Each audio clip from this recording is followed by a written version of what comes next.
Well, what's going on, animators? We're so excited to have you all join us today for episode 6 of our CG Riff animation podcast. And you guys have hit the jackpot. You're in for such a treat today. We've got the incomparable Ted T in the house today, and I'm just so excited to sit down with him, hear about his journey, and just hear from his wealth of knowledge. He's got over 30 years experience in this industry, in both 2D and 3D animation, more recently in animation directing, even co-directing, and is currently serving as the global head of animation, character animation for features over at DNeg.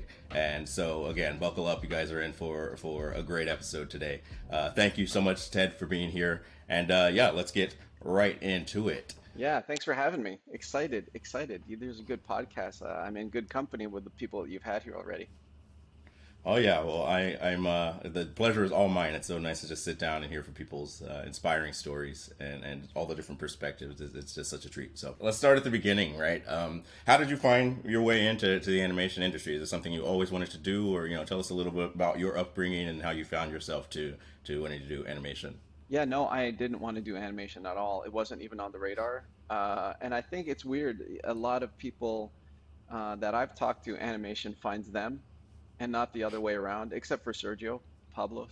Yeah, yeah, yeah. I think they were like, like, that was meant to be. But no, for me, it was in my last semester of university in Montreal, and I decided with my buddy of mine I was in school with to take like a 1 semester animation class, and it was 2D, of course, and we just did a golf swing, and it was really, really fun. I liked it. Like I drew a lot, and so it was nice to see them move, and it was very fascinating to me. But my animation teacher at the time was a bit of a embittered guy, and he's like, "Well, I don't know. You shouldn't go into a career of animation. That's really you're gonna starve." And he goes, "But if you're really serious about it, you should apply to this school in California." And so I did, and got lucky enough and got into CalArts, and that's kind of how it all started. And that first year, I didn't know what to expect, but then I was surrounded by a lot of people who really inspired me, and it totally clicked. Like within months, that was I felt lucky to stumble into what I wanted to do the rest of my life. Awesome, awesome. So you find your way to Cal Arts, right? Well, first of all, were you born, like, did you come up in Montreal? Or are you from that part of the world, or where were you kind of born and Yeah, I raised? was born in Vermont. So Oh, okay, yeah, but I grew up in Canada, so I'm a dual citizen. And awesome. yeah, so I had already finished university. It was really like my last semester of university here in Montreal, before I went off to LA. And so then after Cal Arts, did you complete that whole program, or did you go straight I to Disney from didn't. there, or what was kind of No, the I next didn't. step? I didn't for two reasons. One, it's really expensive, and really, really expensive even back in the day. And my parents were kind enough to foot the bill, so I wanted to get in there and get out of there, Hmm. and not be in there any longer than I needed to be. Um, but also, too, back then, it was rare that someone finished. The only Hmm. person that finished Cal Arts back then was John Lasseter. He's the only person that I had ever heard of that finished the program, and Hmm. so everyone really left usually about after 2 or 3 years. But now, everyone generally goes 4 years there, but I only went 2 years. Okay, and so then you got basically snatched right up. Would you go straight to Disney from there, or is that the next Yeah. kind of next So what step? happened was back then they had a program called Walt Disney Feature Animation Internship, and it differs from the one that exists now because they have an apprenticeship and they have an internship. They're a bit different. Back then, it was a program where Disney would come to CalArts and different schools and review portfolios, um, and look through, and it was all figure drawing and gesture drawing. So they didn't want to see if you could animate. They would teach you that all they cared about was your drawing ability. So we spent a lot of time figure drawing at CalArts. It's like drawing, drawing, drawing, like literally 6 hours a day for the entire first semester. And never having been exposed to that, we had a lot to learn. We had Glenn Vilppu. He was a great, great teacher. And then you just sent off your portfolio, like a physical portfolio, and I only had one. because I sent it off to Disney, and I remember um, there's other jobs available, but I couldn't send them a portfolio. So I was Because they just had a like, choice. I hope Yeah. I get in, like putting all my eggs in one basket, but Wow. I didn't really have a choice. Turner Pictures, which eventually became Hanna-Barbera, they did a film called Page Master, and a lot of my friends in my year got hired, and they're like, Ted, you could come on board, but we need to see your portfolio. We need to know. And meanwhile, my portfolio had disappeared to Florida. I was like, I hope I hear sometime. I was getting really stressed out, and but finally got news, and I was like, oh, thank goodness. But yeah, so then after that, went to Orlando and did an internship there. It was 3.5 months, I believe, and diverse classes, but we were so excited. The group that got in there, we're just like working all day and all night, all the time, like living the dream. It was unbelievable and very scary too, because after we were done, they're like, "Well, thanks. Don't call us. We'll call you." We're like, "Okay, Oh no. please call me." But we were also tired. But we one part of our internship got hired, and we started on Valentine's Day of the next year. So that was pretty cool. And so, around what year was this? What film were they working on at the time when So my when first you were film that I interning? got hired to work on was The Lion King. Okay. Wow. So like way back, and Yeah. to the point where it had just changed directors and changed titles. It originally was called King of the Jungle, and then I remember it was kind of the word out, at Cal Arts was like, oh, it's not going to be as good as Mermaid and all this stuff, and I was like, I don't care, at least I got in, and so I went, and I ended up joining in a weird kind of downtime because they had just switched directors, and so Mm. they were kind of retooling a little bit.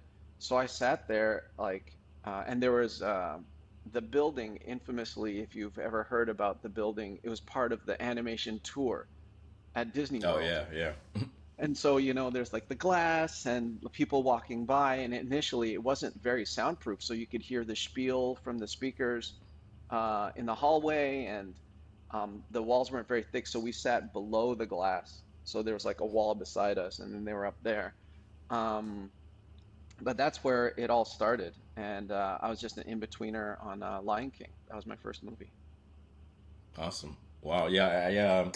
On that tour is kind of when I knew that I wanted to be. I think did that tour when I was like 8 years old. They were working. I want to say they were working on Hercules when we toured through, and Yeah. yeah, getting to see the craft and stuff, solidified it in my brain that was the path. But wow, so that's awesome. So then I know in the traditional in 2D animation, the kind of runway making yourself to up to like full animator is long, right? You're in betweener, and then all these other steps. What was your path like from once you had gotten in the door to what were some of your subsequent shows, and how Yeah. long did it take to kind of transition?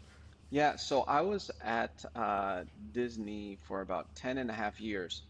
And so the first almost 2 years, 2.25 years, I was in cleanup. And so I started as an in-betweener, and then I went on to do some cleanup breakdown. But then as soon as Pocahontas hit, I had already been doing tests the whole time, practicing doing animation tests. And at that time, they would announce when there was going to be a promotion, and they would name like one or two or three spots available for whatever position.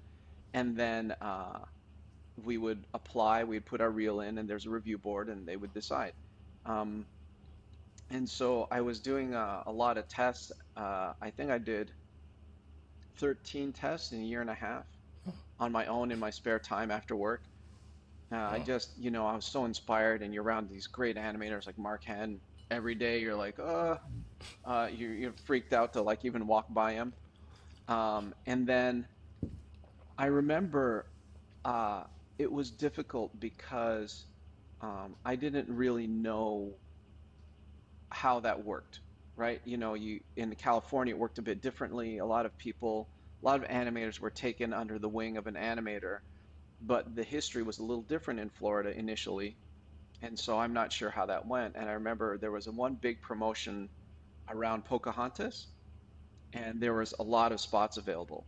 So for those who don't know how that structure went, there was two tracks, parallel tracks, cleanup and rough animation. And in cleanup, it went in betweener breakdown, assistant, animator, supervising cleanup, and then cleanup lead. And then, but on the rough animation track, it was rough in-betweener, animating assistant, not assistant animator. Those terms just flip back and forth. Animator, and then supervising animator. There was no lead title. That's a funny story that I'll catch up to later with Lilo, but that's actually where the term came from. Was the first time there was a lead animator position was on Lilo. Um, but that's how it went, and there was a lot of spots available, so I was like, oh great, this is really exciting. But in the end I ended up landing a spot, and I was really heartbroken because there were few people applying, and I was very confused and um, like very disheartened. And they knew Frank Gladstone, who's the head of training, you know, had known I'd been working really hard, and he's like, hey, sorry Teddy, we can talk about it. Glenn's going to be here in a couple of weeks and you can talk to him about it. And so Glenn came and reassured me. He's like, uh, things don't always come as you expect them to. I told him I'd worked really hard and I wanted his feedback on my test to see where I went wrong. And he said, oh, like we're doing something now where we're following stats, which is kind of like filmed reference that they had, but no one informed us how to use it. But then a couple of months later, I ended up being asked to be Mark Hand's rough in-betweener for Mulan because he'd seen the test that I'd worked on. And so it's very easy to get discouraged in this industry at times, I think, for people starting off, and you just can't be. You just have to keep plowing, and if you love what you're doing, that's all that should matter. And you just like ride out the bumps and you keep going. That was really important for me to learn that then, you know, and it made me want to animate even more, and Yeah. to know what I was doing wrong so I could improve.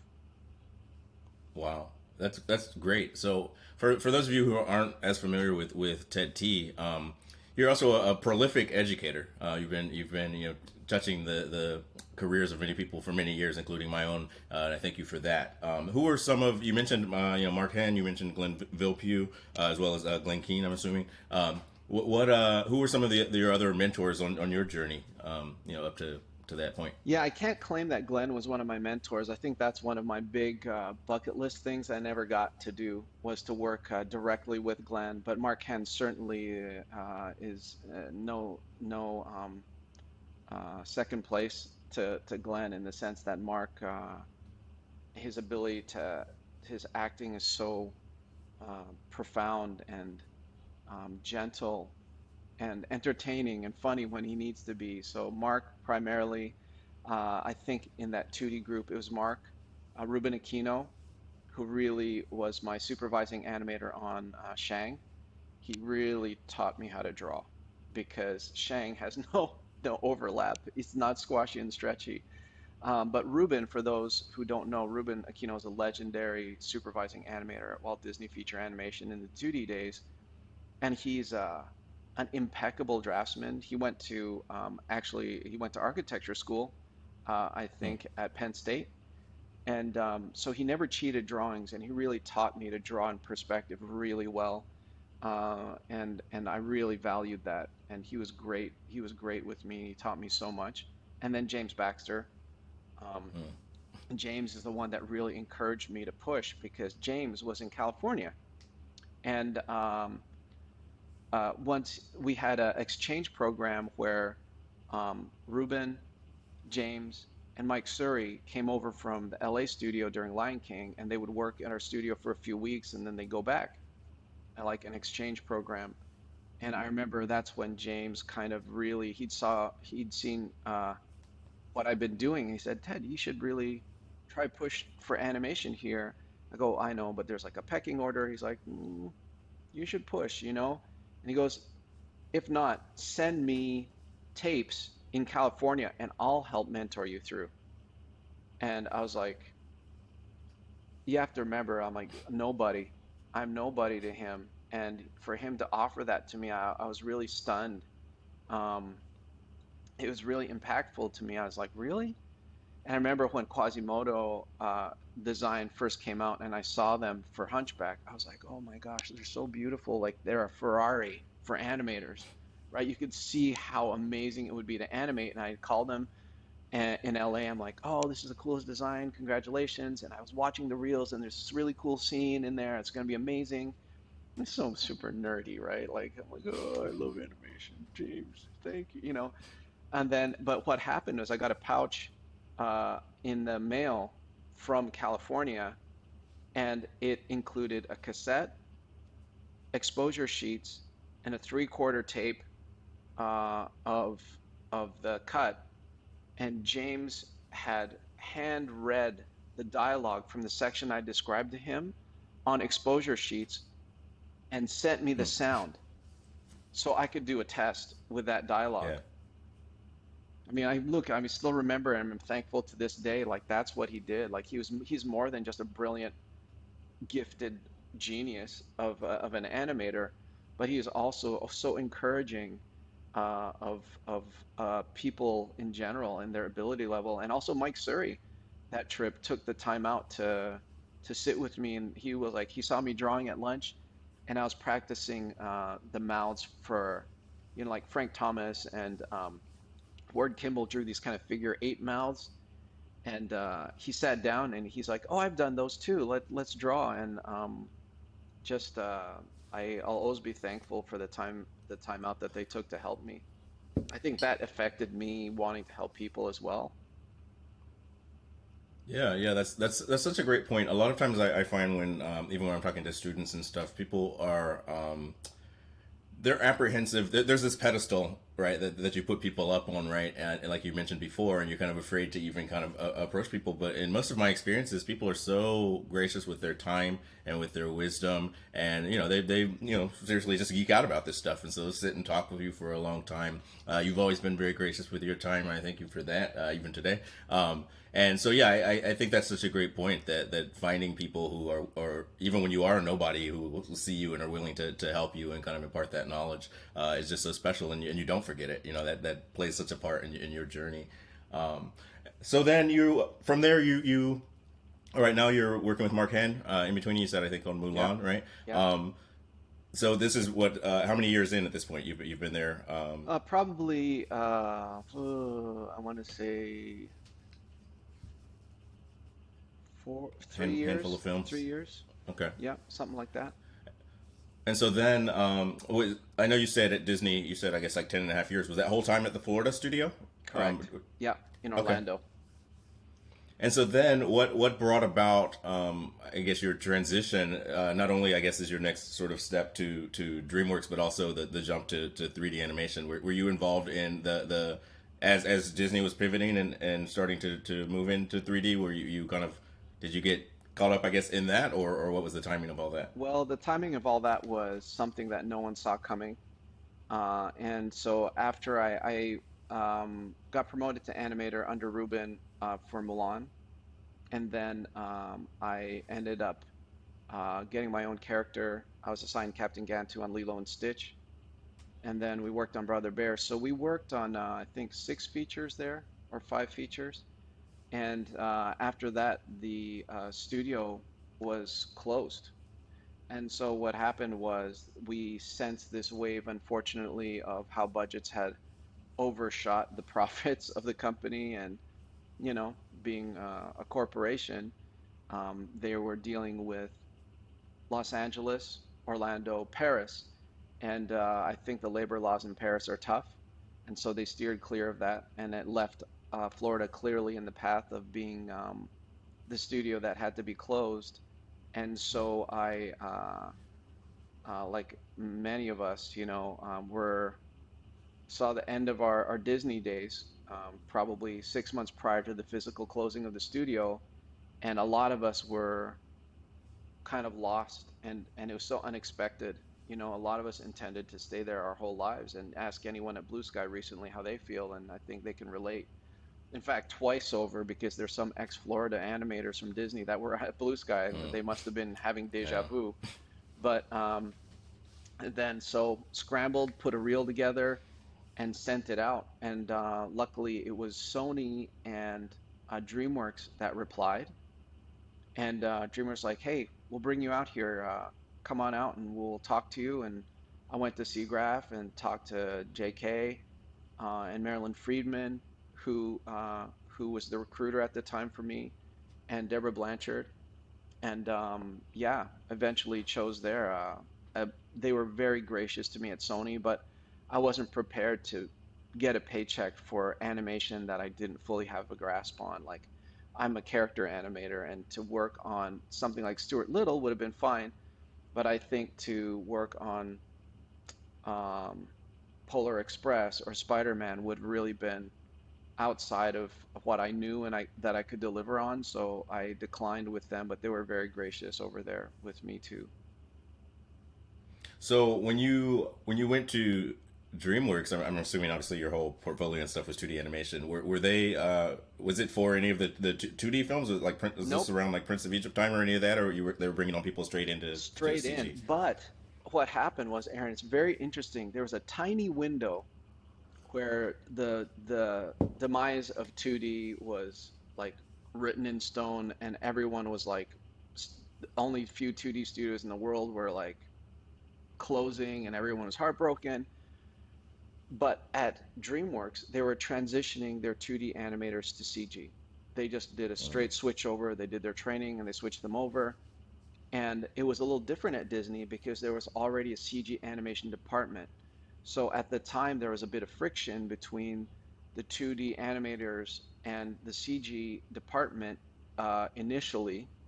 And eventually, all that quickly went away. I think, everyone's a little territorial at first. But there was none of that at DreamWorks because there hadn't been a CG department. So it went straight mm. from 2D to CG, and I got in right on the tail end of that. So I got in Nice. based off of a 2D reel.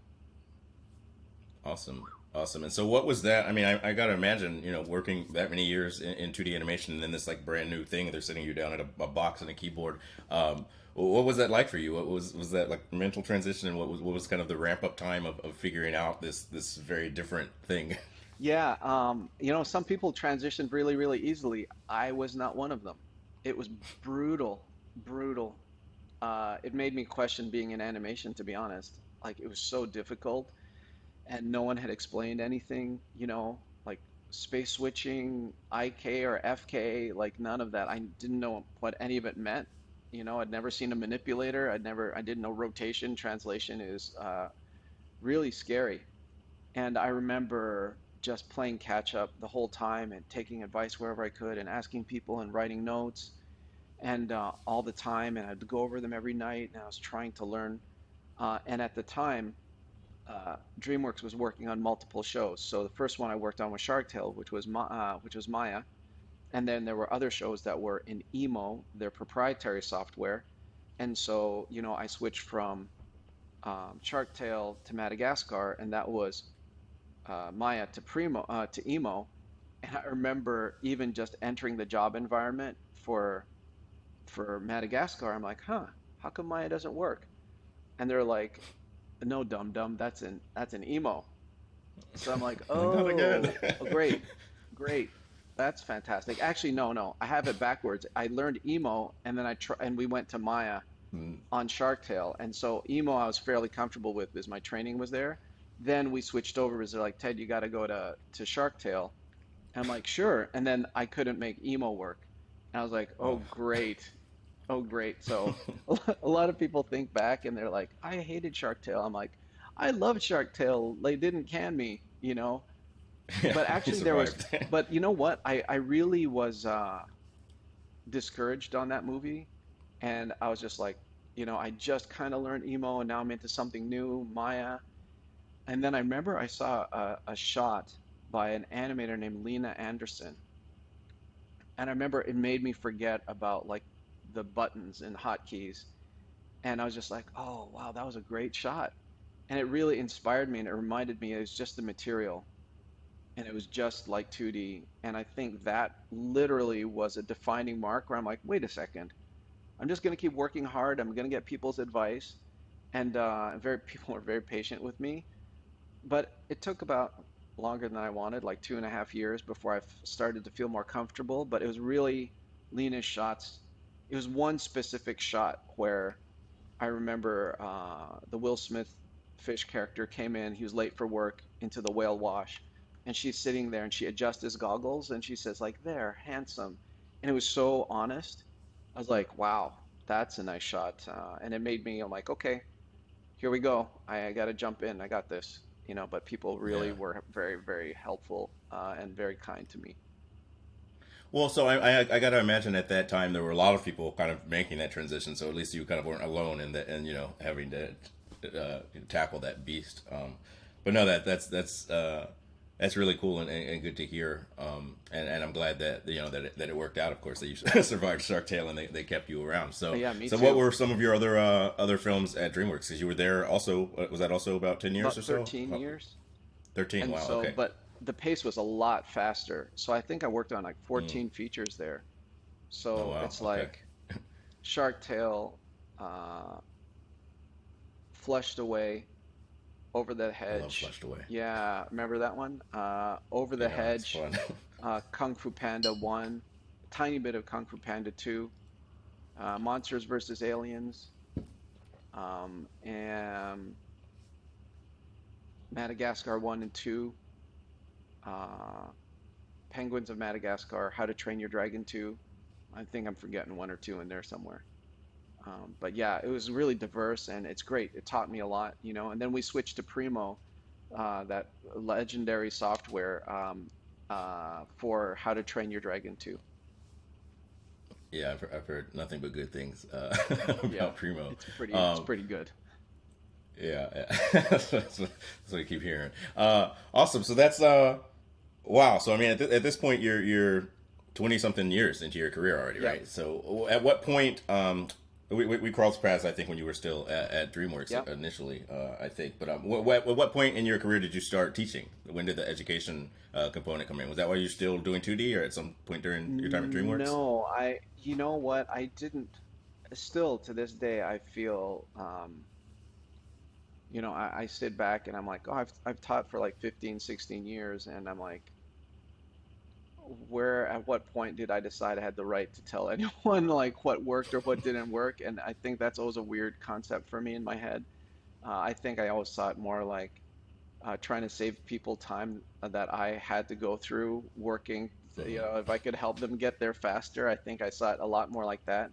I started teaching um, in 2000, I want to say 2004 or five at CalArts. Um, Okay. and then I taught Okay. So you there. come full circle at that point. Yeah, Yeah. yeah, I taught there for 5 years. And then I love that program. And we did some restructuring. Maya Burnett's in charge over there now, and she's terrific. But I remember, we had some restructuring to do, but it was really terrific. And then in my last year, I overlapped with starting to teach iAnimate. And Jason Ryan gave me a shot there. He's like, "Come on, why don't you?" I'm like, "I'm like brick and mortar." He's like, come on, try it." And so like he's a really great guy, and he would never steer me wrong. So I'm like, okay, okay, I'll try it. And so for 1 year, I overlapped work, uh, CalArts, and iAnimate, which was a handful to do. But then that's when I switched because I had intended to stay 5 years at CalArts, and that was about it. And then switched to iAnimate, and I was very nervous about how the experience would be. So I told Jason, I'm like, look, I'm only gonna do one class, and then I'll tell you what. He's like, fine, fine.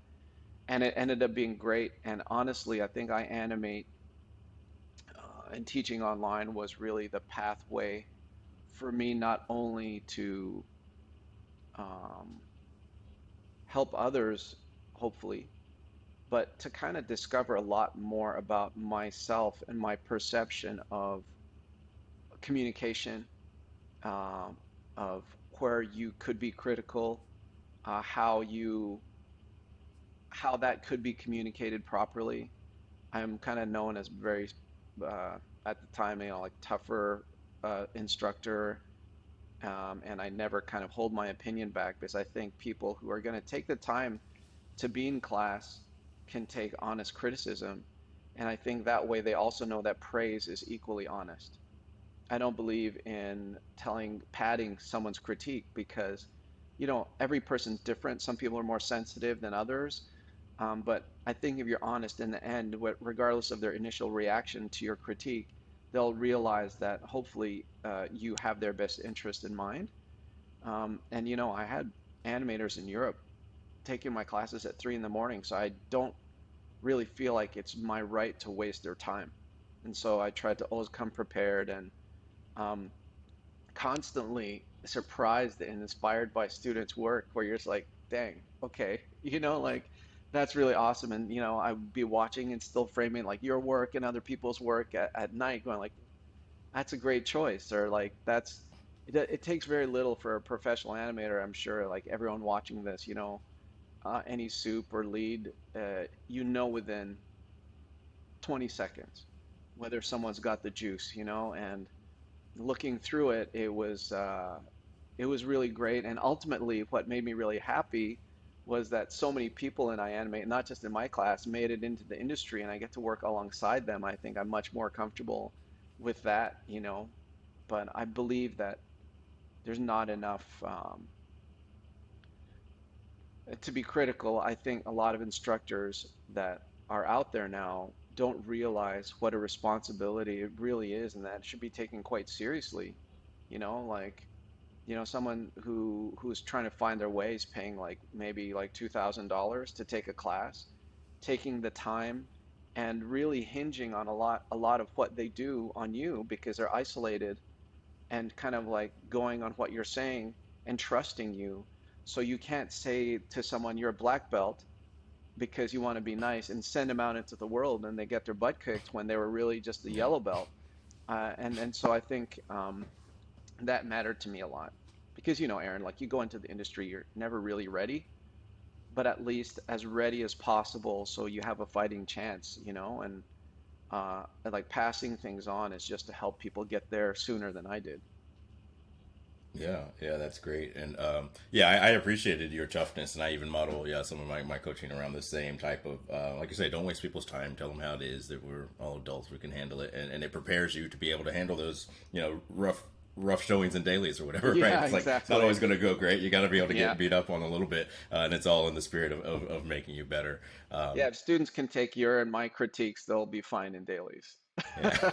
You know. And so, yeah, I mean, I always thought that it was fitting or insightful that you were kind of like the last barrier at I anime, with the workshop 7 class, right? We had, if you could get through 10, then you were probably ready for the That's industry. And fun. so I That's think you funny. set a lot of people on a trajectory to be able to be successful in this industry. So That's that's funny. great and much appreciated.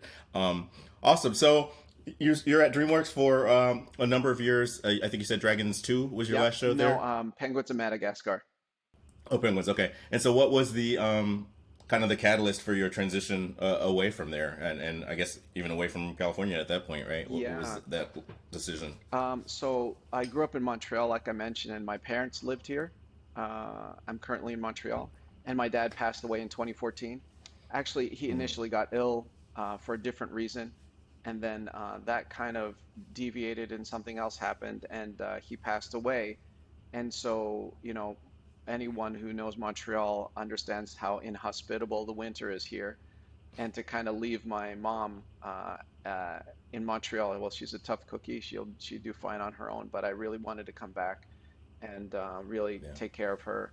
And also, too, Aaron, I think it's very easy for us to be so absorbed in our work, and DreamWorks is such a splendid place, and the people are so nice that you could really stay there forever, and there's always going to be another great movie. And it kind of made me really reflect on like when do I go back home and spend more time with my family, my sister, brother-in-law, and nephew live in upstate New York.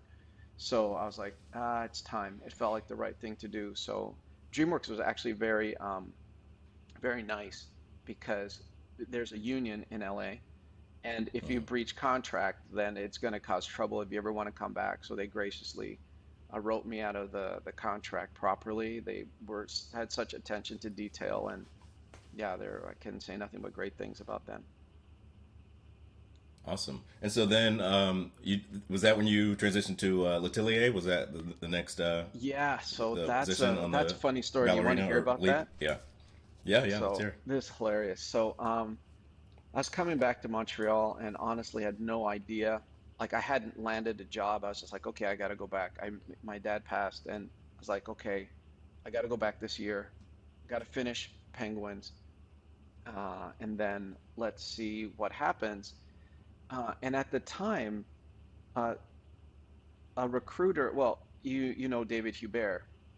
Hmm. David called me and we're friends, and he said, "Hey, there's a gig that might really suit you. It's not for me, and I've got something else going on. Is it okay if this one recruiter contacts you?" I'm like, "Yeah, okay."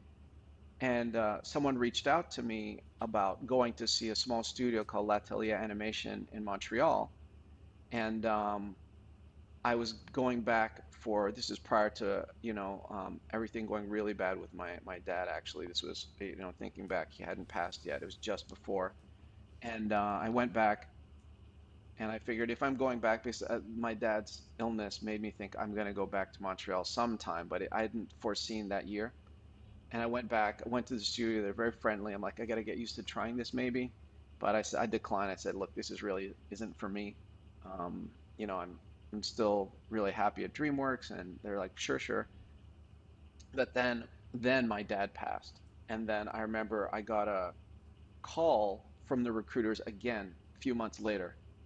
And they said, look, the producer and the owner of the studio would love to send you a script if you'd read it. So they sent me the script of Ballerina. And I'm like, I read it and I said, hey, it was really nice of you to let me see the studio. So here are my notes. And it was just, I left a message. And then they called me back, and it was the owner of the studio. And he's like, hey, thank you for your notes. I'd like to have you come to Paris and talk with us. And I said, well, I really appreciate it, but July 4th is the only holiday we have, and I've been through a lot with my family, and I really need to kind of take a rest. He's like, okay, okay, but at worst it's a trip to Paris, and we can talk. I go, it's like I'll have someone that works with me send you an email, and they just emailed me a ticket. They're like, okay, I'm going to Paris, so I flew out there and just really fell in love with the project. I got to meet Aurélie Dupont, who at the time was like an étoile, which is like a star dancer, which is like their version of a prima at that for the French, at Opéra de Paris. And so I got to meet her, and her interest in the show really intrigued me because she didn't want to do mocap. She's like, no way, I'm not doing mocap. And she said, look, what I want to do is I don't want you to animate how I dance. I want you to animate how I dream of dancing. I was like, oh, challenge accepted. Like that really got me. And then so it just seemed like Aaron and I got very lucky, and the timing was right. And I thought about it, and I talked to DreamWorks, and I said, hey, I'm thinking about doing this. They're like, absolutely, we totally understand. And so I signed with them, and I came back to Montreal and started that adventure at the opposite of what DreamWorks is in terms of scale and budget. Yeah, yeah. And so just to back up a little bit, had during your time at DreamWorks, had you done any leadership? Had you done like any supervising or head of animation or like things No, like that? Or I had so was not. all that pretty new to you, that side of it? Yeah, entirely. Besides being, a lead animator on Lilo, but then I was like solo on that character. So it's not like it made, that much of a difference. No, I had not done any animation leadership yet. So what was that like? I mean, because obviously now you're not spending most of your time on the box. You're making a lot of decisions and kind of Yeah, conducting the whole orchestra in a way, right? What was that transition like for you? it was fun because the whole studio was kind of like, "You got this?" I'm like, "Sure." They let me do what I wanted, so it became a big social experiment for me. But I had already gathered a lot of ideas, Aaron, about what I thought were great at Disney and DreamWorks, but other things that I felt could have been improved. And I was like, maybe on a smaller scale, I'm able to make those changes because once you're a large machine, it's really hard to steer, like turn the direction of the boat. You Hmm. know, it's like turning a battleship. But for me, it was easier. It was just like, you know, a little like 15-foot boat. So I'm like, okay. And I had a lot of plans and mostly revolving on how to build a team. I grew up in a generation where there were mostly male animators, and Hmm. I that always puzzled me. And so there's also the language issue is very important in Quebec, and so I kind of made a choice to want to make sure of two things. One, that we had an equal balance of men and women on the team, and an equal balance of French and English on the team, so Hmm. people would mix and not fall into cliques, you know. Yeah. And it ended up working. I think we had a lot of fun on that show, and I think a lot of heart shows through. You know, its budget is obvious, but we really cared for one another and cared for the work, and I learned so much there. It was really fun, scary, because you know decisions you make are not like, huh, is the animation choice going to be wrong? It's like, well, we're also running the department, like you're kind of like riding a motorcycle on the edge of a cliff and it's like 200 feet down, you know, like, so you just got to make sure like you pay attention to the road. But I like that. I really is very energizing, and yeah, I really felt like I was able to spread my wings a bit there. Awesome. That's yeah. I was really entertained by the film. I remember enjoying it. So so obviously it was a lower budget film in studio. And at this point, you've been teaching a long time. You've had a lot of people kind of come through your tutelage, right? As you're building that team, obviously you're thinking about the makeup of experience as well as genders and all these types of things and languages, right? Yeah.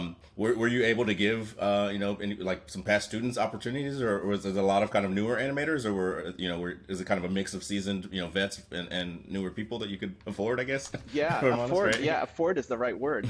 But yeah, you know what? It was my chance to bring a lot of iAnimate students in because I Yeah. didn't know, like, the disadvantage I had was coming in and not knowing any animators in Montreal, like none. And you have to Mm. understand back then, Yeah. like 2014, the feature industry was just like bubbling. You know, like there's like 4 or 5 feature studios in Montreal, and no one had quite figured out what the deal was. And there was kind of like one group of pretty good animators with like a biomass that kept going from studio to studio, and they happened to be free, luckily, when I started Ballerina. So I, you know, was lucky enough to get a lot of really decent animators at the time, but they're all juniors and mids, right? And Hmm. very few were senior experienced at all. And then, yeah, I had a lot of people from iAnimate. I must have had, well, I mean, just off the top of my head, I'm gonna forget someone, so forgive me out there. But I mean, Roy Stein, Jacob Pizzera, um, Mauro Franti, Nicolas Hmm. Derpone, you know, just really stalwarts, you know. And then later on, that kept continuing, you know, with like Beatrice Emery and Jessica Doe and Alexa Gendron. Just goes on and on and on. And then we did a TV show after where I hired more people who are a mix between like iAnimate and my prior shows, and that's kind of how I built that base. But yeah, it was great to bring ex-students in. It was just a blast. It was a blast. Yeah, yeah. Whenever it's kind of, I've worked at a number of kind of smaller studios, and when it's got a little bit of that kind of like scrappy edge to it, and everyone's really Yeah, into the project and stuff, it's just a different kind of energy than like the behemoth machines, right? yeah, No, exactly. that's really great. So from there, how did it come about that you were asked to co-direct on Fireheart? Like, how did you go from heading the animation department to actually kind of in the director's chair? What was that? Well, that was a bit of an indirect path. You know, a really good friend of mine, Rodolphe Guénedin, I'm sure you know about him. He was a veteran at DreamWorks, and he had been asked to direct the film initially. But then there were story changes and like artistic differences, so he ended up moving off of the show, and that's when I was asked to work on the show as director slash co-director. Um, and that was a whole new thing, because again, the experience of that was far different than what I had seen at big studios where you have a huge support team. It was even more like on the fly and a lot more direct. So yeah, that was a very interesting but fun experience too. And so, had that been, during your time at Disney or DreamWorks or whatever, had that been an aspiration of yours to direct, or was that something you kind of saw as a natural progression, or something you'd hoped to do? Yeah, yeah, it was something I really, really wanted to do, and I think until you do it, you don't really get what it's fully about. I mean, I think there are people who in live action who keep shooting their own short films, and I think they actually have a far more accurate perception of what it is to be a director. Because for me, primarily, my role still fell into, supervising the animation on the show, and the the person who ultimately I feel was the true director of that film, to be honest, was the writer, director, producer, and so really he understood fully how he wanted his characters to be, and I think he couldn't come to terms with the fact that he really wanted to do that. And so for me, my place was really just making sure the animation really lived up to what we had in the script, and we both knew the characters very, very well. And yeah, so it was fun, but it was a very new experience and different, a little different than what I expected. Okay, and so that brings us, I think, most of the way current. When was the transition to DNeg? When did that come about? Was there anything in between that I'm missing? Nope, that was it. So what happened was there was Ballerina and a TV show and a couple of special projects, and then Fireheart. But I'd made an agreement with the two owners and producers at L'Atelier that I would do two features, and then I think I wanted to move on. I was there for a little over 6 years, Oh so wow. Okay. so that was quite a bit of time, and I had really enjoyed my time there. They gave me so much opportunity at that studio, and I met so many great people there. Like, and I found out what resourceful people were like, people who are not used to having a lot and making something Hmm. great out of nothing.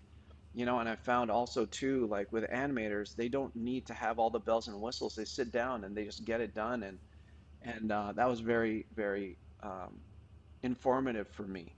And then so I moved on, and um, again, like in my career, when I when I watch your other podcasts, you see a lot of almost fateful moments in people's careers where they get a call from someone or someone reaches out or randomly they try this.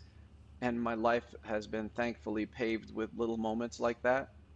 And then I got a call out of the blue from someone named David Prescott with DNeg. And he's like, hey, I'm in town for this one thing. Do you want to hang out? And I'm like, sure. We had some pizza. And at the time, I knew my time was coming up after Fireheart, and I'm like, hey, maybe you'll be back, and maybe I'll be out of a job. So, but it ended up working out. But the funny thing is, I had no idea that there was like feature animation at DNeg. I just knew it was like Yeah. effects. I'm like, I didn't, I didn't know. I mean, really illustrious VFX. They've done all like Chris Nolan stuff um, and Denis Villeneuve, obviously, but I didn't know, and they explained to me. Tom Jacob, who is the president, also explained like, hey, we're working on Ron's Gone Wrong. We're finishing that up, and we've been around a while. We've had stops and starts, and I remember saying like, look, and Aaron, you know what it's like, and anyone listening to this or watching this will know that as you go further along in the industry, your decisions about what you want to do and where you want to go are less based on what you want next as opposed to what you know you don't want next. And Yeah. and I knew there was a list of things I didn't want. And I said, well, do you want to send me a job description? Or they said, look, why don't you write a list of things, send it to us, and we'll send you a list of things, and we'll see how they match up or they don't. I said, okay, fair enough. And they sent me a list of 14 things, and I could have sworn that it was the list that I wrote. There was only one different thing, and it really revolved around a very educational aspect. I think to me, it's very essential that it was essential for me that education, master classes or figure drawing classes take place during work hours because it's not fair for a company to say to show off their animators. They're artistic, they're great. Oh, but if you want to learn, by the way, you have to learn at lunchtime or you have to learn after work. I feel there's something about that that's understood because of the practicality of budget, but at the same time, not how I grew up in animation. And it's a question of being concerned about the growth and well-being of your animators. Um, in Montreal, that's always very tricky because schedules are tight here. And but they agreed to that, and that was on their list. Um, and we were enabled, we were able to do that initially, and then we've done a lot of work in a very short time, but we're going to return to that. But that's still on the books, and no one's ignoring it or pretending that it's no longer like that. Also, my ability to choose the team was entirely up to me, um, and how I wanted to structure the team and who I wanted to be on the team. I had like it's contractual, like I have the final call on who comes onto the team, and and ultimately what they cared about was having like the best quality animation ever that they could get. And for me, that's all of our goal, right? At any studio. Yeah. So, but that was a big thing considering I didn't know anything about DNeg. And so I was like, sure. Started off and um, super exciting again because I'm coming into a new place. I don't know anyone. And, London really was the hub at the time. If for people who don't know, DNeg Animation, as it's known now, or DNeg Feature, has studios in London, Montreal, and Mumbai, Chennai. And but I've got a few handful of animators in Vancouver. I have a few in Toronto. But the shows are shared between studios, but it will be hubbed. For instance, um, Mm. Intergalactic with Kid Cudi that was hubbed in London, but Nimona was hubbed in Montreal. And so, but Okay. we Yeah. send sequences equally because, especially with Zoom and everyone working at home, who knows where you are? Who knows where I am? So it really ultimately is a technical thing, but we're all able to share and work on pictures together. Um, and that was really fun coming into that and going like, I don't know anyone in London, but the animators in London and animation directors were so like warm in welcoming me, like Kapil Sharma and David Lowery. They were really kind. I think they kind of wondered what I was doing there, what my role was going to be, and I don't blame them honestly because I had to kind of figure that out too. Um, Was it a new role? Had they someone was in no, that role prior, or they there created was the global someone. head type No, of? there was someone in that role prior to me, and I think they saw it a bit differently, and DNEG wanted to shift away. And so, yeah, no one, to their credit, no one said, by the way, so and so was here and we didn't like it. They just brought me in and said, how do you see it? This is how we see it. I'm like, and we happen to see it the same way. So, again, it TED social experiment because they let me do whatever I wanted to do, thankfully. And I knew it was about making sure that the Montreal team and London team were made up of the right people, uh, the right personalities, and not the right demo reels. Like, I think Mm. it's so easy to be dazzled by beautiful animation, but you know, it's very delicate, the chemistry between people. And so much of being an animator, even when we're remote, being being at our best and being able to be fully creative and expressive in the search of our own improvement professionally and artistically has a lot more to do with who we're around than people really, I think, believe. If you've got Hmm. supportive teammates who really care for one another, uh, and I think a lot of people claim egoless environments. I think we literally have one where everyone just looks out for each other. and just cares about supporting one another. Um, totally cheers when that person gets great shots and their shots happen to not be so great, um, because they know there'll be a balance. And that really was, and it still is, the core of how I want my team to be assembled, by good people, and then obviously the talent has to be there, and generally, you aim to get animators who are punching above their weight, because I really believe in ceiling, and I really want people to have a career path here. Like, you're very lucky to be where you are, Aaron, and how long have you been there now? About 3.5 years now. Yeah. Yeah, and you know what? That's a long gig for Montreal. And so I wanted people to be able to share our experience of being at a studio a bit longer, to Hmm. have that continuity and have that growth among their peers, um, and just to constantly have opportunities, not only in growth, but that growth should lead you to advancement and larger roles of responsibility. So yeah, that's very, very exciting. That's awesome, and that they gave you basically carte blanche to really assemble your team and Yeah, kind of have the final say and all of that yeah, is powerful. But yeah, I 100% agree that who you're doing the work with makes such a big difference, right? It's it like does. it could be a toxic work environment that's just draining of your energy versus something that's really uplifting and kind of pulls the best out of everybody and kind of raises the all the ships together, And if Aaron, that's a it metaphor. only takes one or two like knuckleheads Yeah, to ruin things for everybody, and so I'm like, yeah, let's make the filter the interview and not during production. yeah. Let's not do it the hard way, and And you got to do the work because like you said, you can get no sense of that from the demo reel. And like you said, right. you can get dazzled by wow, this guy's work is great. But Yeah, yeah, you have to sit down and really kind of see and ask around and whatever else that's to exactly find it. out what's hiding under the Yeah, interview decorum, yeah, right? exactly, exactly. Yeah. Yeah, and I have traditionally very long interviews too. Yeah, yeah. Yeah, You gotta get gotta weed beneath them the out, surface Aaron. of You all gotta like weed them the out. yeah.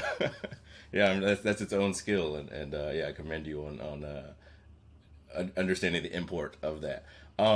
So to that point, you kind of touched on it a bit before.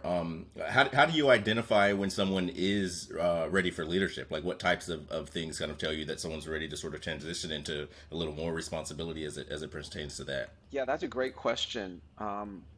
Often it's a combination of when you're looking at people's work and you see how they take notes, how organized they are, how they interact with production is a very, very important factor. Does production like working with them? Are they really conscious of turning things in on time? Their habits of how they animate and the professionalism that revolves around their animation, uh, really tells you a lot. And I think that you could have a brilliant animator who never turns their stuff in on time, who gives production a hard time if production is like, "Hey, how are you doing on your shot?" And they're like, "Why are you chasing me?" It's never personal, How they treat other animators is a big thing. Do they see themselves above other animators? Um, and so by kind of having a foundation of people that don't think that way to begin with, that's the start. But then you start to see someone who shows a mastery, not a mastery, but an ongoing constant improvement of their work, where you see their level is distinctly above what their current title should say it is. You could tell through their interactions. I confer a lot with my supervisors and my leads to get their opinion on it. Like, how do you feel about so and so? How they reacted to this and that? And then ultimately, that's, I think, how also too, once they are in that position, I'm starting to give like lead classes now and soup classes and mentorship, because like once someone becomes a lead, no one ever tells them how to do things. You're just left to your own devices. But I think that there's a constancy of their professionalism that should be uh, that should be standardized. And it starts with, like, hey, here are the basics about being a lead. You know, uh, you have to understand you're not going to spend more time with an animator just because you like them more. Or if there's a quiet animator, you don't kind of box them out. You don't just glom onto the people who are showing like stellar work as some sort of weird kind of projection of yourself. To be patient, to understand yourself and who you are and how you react to people is equally as important.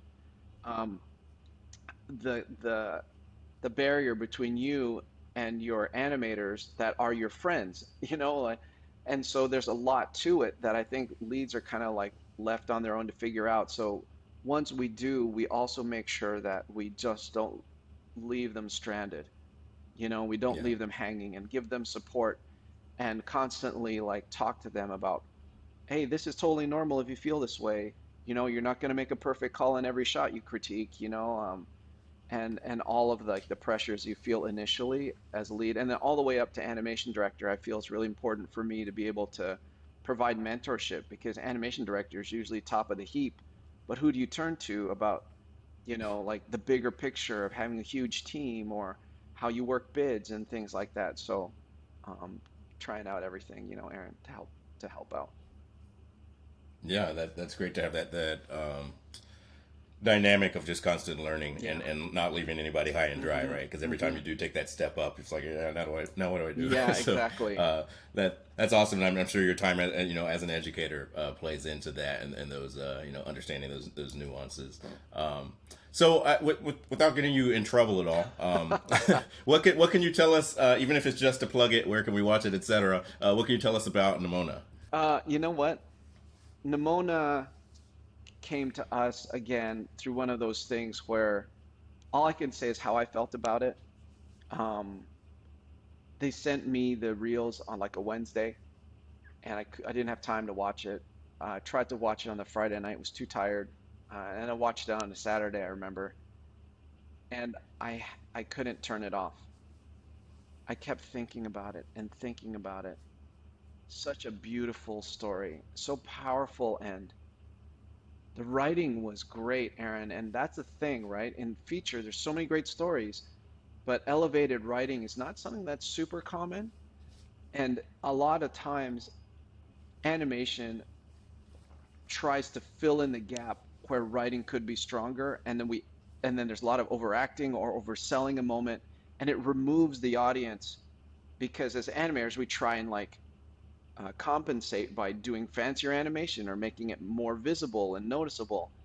But I knew that this film would either live or die on how truthful and honest the performances were for just that one moment, right? Like to carry a through line and tell an animator, by the way, this is not making your demo reel, but because of the context of the story, you've got the shot that's gonna like be the hammer blow on the nail with nothing, and the show is full of real humor, but real vulnerability. And so I was like, man, this is great. And then I talked to the directors, Nick Bruno and Troy Quayne, and we just had a conversation. We had an hour-long conversation about the film, uh, about my team, and I just, I don't know, I couldn't help but just to be a little maybe effusive about how I felt about the film, but it just offered so many opportunities I'd never seen to that extent, for the opportunity to be expressive and truthful and honest. And I knew that my animators could do it, and I just shared that like, and it was weird because I showed them a little bit of animation from my animators, but really I ended up talking more about, but this animator's like this and their family's like this, and like who they are gives me confidence, and their ability clearly, of course, gave me confidence. But it was really a great conversation. Those guys, from moment one, were just terrific, and they just cared about their film. And obviously, they were coming off a Blue Sky closure, and it was very emotional for them. But they clearly understood the characters so well and where they wanted to go, and it made me really excited. I'm like, hey, if I get lucky enough to do this, and my team is not going to let them down. I just knew it, and we got lucky, and we got it. And all I can say is that as of right now, we're all progressing and we learn new things on every show. But I am on a global level for the studio, so I actually shifted to a show level to do Nimona, and that was unexpected and super exciting for me. Uh, as of right now, like, well, let's say as of the ending of Nimona, which was like animation finished last October. Um, I don't know if know how to do much better right now. Like we left it Wow. all on the table. Um, Yeah. and reset and you go on to new ones, you learn more and you learn how to do things better. Obviously, there's things I want back and I feel I could fine tune. But again, I can't speak enough about how great those two guys were to work with their notes and their drawers. And we would actually have just, we'd text each other or we would uh, have a meeting. We just call it Zoom meeting between the three of us and talk about characterization and where are we going with this? And there's a great deal of trust that was built very almost immediately in our conversation, but it was an ongoing thing where the trust actually grew. And my respect for those two is off the charts because they were so balanced and really knew where they wanted to go, and they kind of let me have it and let my team just take it. And we would come back, and it was such a collaborative process, and it was hard conditions. We did it, fairly quickly, uh, but everyone really put everything they had, and I think the care for everyone on the team for each other, the love for the movie, wanting to carry the torch to the finish line for Blue Sky, me not wanting to let down the studio for having faith putting me on the show and not letting Nick and Troy down for having the faith to choose me and my team. Like it was a lot, but the film itself, Aaron, it's got a life of its own. The characters and the story are so nuanced, and I hope we did it justice. You tell me. I think it's not fair for me to say how the animation turned out, but we'll see how audiences react. Yeah, well, I'll speak for the whole industry and thanking you for shepherding it across the finish line. I had heard such exciting things about the project when it, when Blue Sky went under, and it was is it sounded like a really exciting project, and to see it dead in the water was a little bit heartbreaking. And I was secretly hoping that somebody would pick it up. And so when I heard that they were figuring out how to Yeah. continue to get it made, that was, I think, a win for everyone who had poured their souls into it, and for the industry as a whole. If we get to experience something that's exciting as what you just mentioned, I can't wait to see it. So we'll be tuning in. Yeah. Netflix, right, at the end of June. Yep, that's right. Yeah, and on that Yeah. note too, for Blue Sky, like we'd mentioned with the Orlando closure of Disney Feature, I couldn't even imagine I could imagine, but to be there and to live through it is really tough, especially when you've got a show like this that you just started. I think animation had done two sequences, and then to get a taste of that, and then to not be able to work on it again, I don't know. But Blue Sky got to see it. Scott Carroll and a lot of my friends there, Scott Lemmer, and not everyone there is named Scott, but they I hope they written and they said some nice things, and it's really for them. And ultimately, Aaron, beyond the animation, I just hope it serves to be um, the means through which a really more important message is sent for people who feel unseen and unheard. That really is the whole point of the movie. As much as professionals, as animators and artists, we care, it was delivering that message. And I think when something's bigger than us, people they put their ego aside and they just work for that. And who knows? I don't know if we did entirely, but I hope so. Well, I've always been, of the mindset that the whole industry wins when a great project gets made. And so again, thank you guys for doing it justice and giving it your all. Thank you. Yeah. And yeah, super excited to see that one and see it hopefully, land well with Let's audiences see. as well.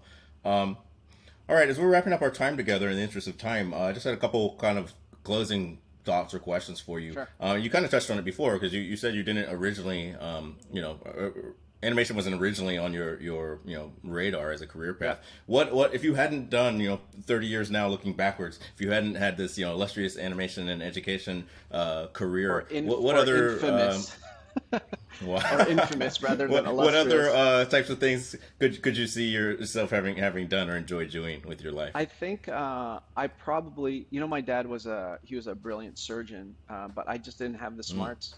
I'm terrible at math and physics, and so I knew that wasn't the road for me. I would have loved to have been a surgeon because I think to get there, I would have really enjoyed that. But I think probably I would have gone to art center and gone into vehicle design. Um, mm, yeah, I mean, I'd okay. already gotten into law school when I applied to Cal Arts, so that was my other path because my sister's a lawyer, and uh, Oh, so you had those smarts, but so just no, the, just more the not math math side, the smarts. math. Yeah, but yeah, I Okay. love academic reading and writing. But then, at one Yeah. point, I was sitting on a couple of acceptances, and I was just hoping, Cal Arts would take me. But if that hadn't worked out, then yeah, I think I love. Um, I love cars and vehicles, and I noodle and doodle all the time. So maybe I could have gone there, and maybe it's blasphemy for a Cal Art person to say they would have gone to Art Center. I don't know, if, like some weird cosmic like art gods are gonna clash. I don't know, but yeah, No, that's awesome. Well, yeah, I'm glad that we got you in our industry. And so, I guess one other thing I usually like to ask is if looking back on it now, if you could go back, to sort of your younger self just starting out, what's something that you wish you would have known earlier, or that it kind of took you a while to learn that you whether it's about the craft or even just kind of more philosophically, that you wish you had learned sooner or knew sooner. uh, I think I would have I would have liked to kind of have known that things will be fine. Things will generally always be fine, no matter how dire they seem. Whatever situation you're in, it's going to work out. You just have to, that's why I think when you go through the industry, you have to kind of maintain your own sense of ethics and your own sense of uh, respectability and, your own moral structure and your values, and you have to stay true to them. I think integrity is such an important thing, and it carries you through ups and downs. Integrity and your love for the animation. I think those two things. I wish I'd known that if I just stuck to those things, it would like push you through all of the ups and downs. And I think I wish I'd known that, this is the ride that you go on when you start off, and by the end you start being able to regulate the highs and lows. And I wish I'd known that really the truth of how your experience is in the middle. It's actually compressed. Like not letting your highs get too high and your lows getting too low, because the truth is really a lot more in the middle. Um, I think that would have helped modulate my emotions, you know. But I think that's probably what I wish I would have learned. That's really good. I like that. One of my favorite poems is "If" by Rudyard Kipling, and there's a line in it where he goes, if you can meet with triumph and disaster and treat these two imposters just the same," and it's like not overreacting to your highs and That's it. or to your lows, which is powerful. Awesome. Well, Ted, again, I can't thank you enough for your time. This has been fantastic. I think this is already one of our longest episodes because you're just a wealth of wisdom, Uh-oh. and I thank you again for agreeing to sit down with us. I think since you're, in my eyes, a master educator, you've got the progeny to back that up at this Thank you. point. I think. Thank you. What would you say what would you say is something that students tend to either misunderstand or get wrong? Just kind of leaving us with a actual practical nugget of something that can maybe either set them on the right path or change their way of thinking about something that you see students get wrong the most often. I think right now students are forgetting there's an aspect of being a professional the moment you show work. I think people are very casual and they come into interviews, and I can't believe some of the interviews I've had where people are just like on their phone, walking on the street, or drinking coffee during their interview, or, not putting their best foot forward. I think students sometimes forget that once you enter into that world, you're not in school mode anymore. Everyone will understand that you're a student, but try to make your make your interview on time, and then listen carefully, and everyone understands if you're excited or a little nervous. But I think that's the thing. It's not just about your work. Your work ultimately is everything. But in my case, I care a lot about how that person feels, about how they handle themselves and themselves around others. So I think mind your P's and Q's, and remember, have respect for those people who took the time to say hi to you and to look over your work, because I think respect gets returned mutually in the industry if you give it. So, um, a little humble pie, a little professionalism, and the rest is just, it should come naturally. Just have a great time and show how much you love animating. Yeah. Awesome. Well said. Well said. Any final, I guess, thoughts or musings about the state of the industry, or kind of where you see things going, Oh yeah, where things are, where you'd like to see them go? yeah. I think the industry is shifting. I think the traditional models of vertically integrated studios like Disney and DreamWorks and Pixar will remain at those three studios, because it's really almost like monarchy. Like there's royalty there and the way things function, and I love the tradition. And look at the anime, like Pixar. Obviously, I've got a lot of friends at all studios, and they're just doing better and better and better work, and finally breaking away from the staid parts of the tradition. So I think that will always be the linchpin and the key. However, outside of those three studios, I think that, hopefully, like even DNeg Animation provides kind of a different look where it's client vendor, but it's like a giant experience boutique client vendor, because all our people are ex DreamWorks, Disney, Pixar, and we love that stuff, but we want to try diverse things. Garfield that we're doing, that Christmas, which is written by Richard Curtis, which is like a multi-threaded storytelling. Nimona, uh, one called Under the Boardwalk, which is like a musical with crabs that's going to be released by Paramount. Um, we just want our house style to be quality.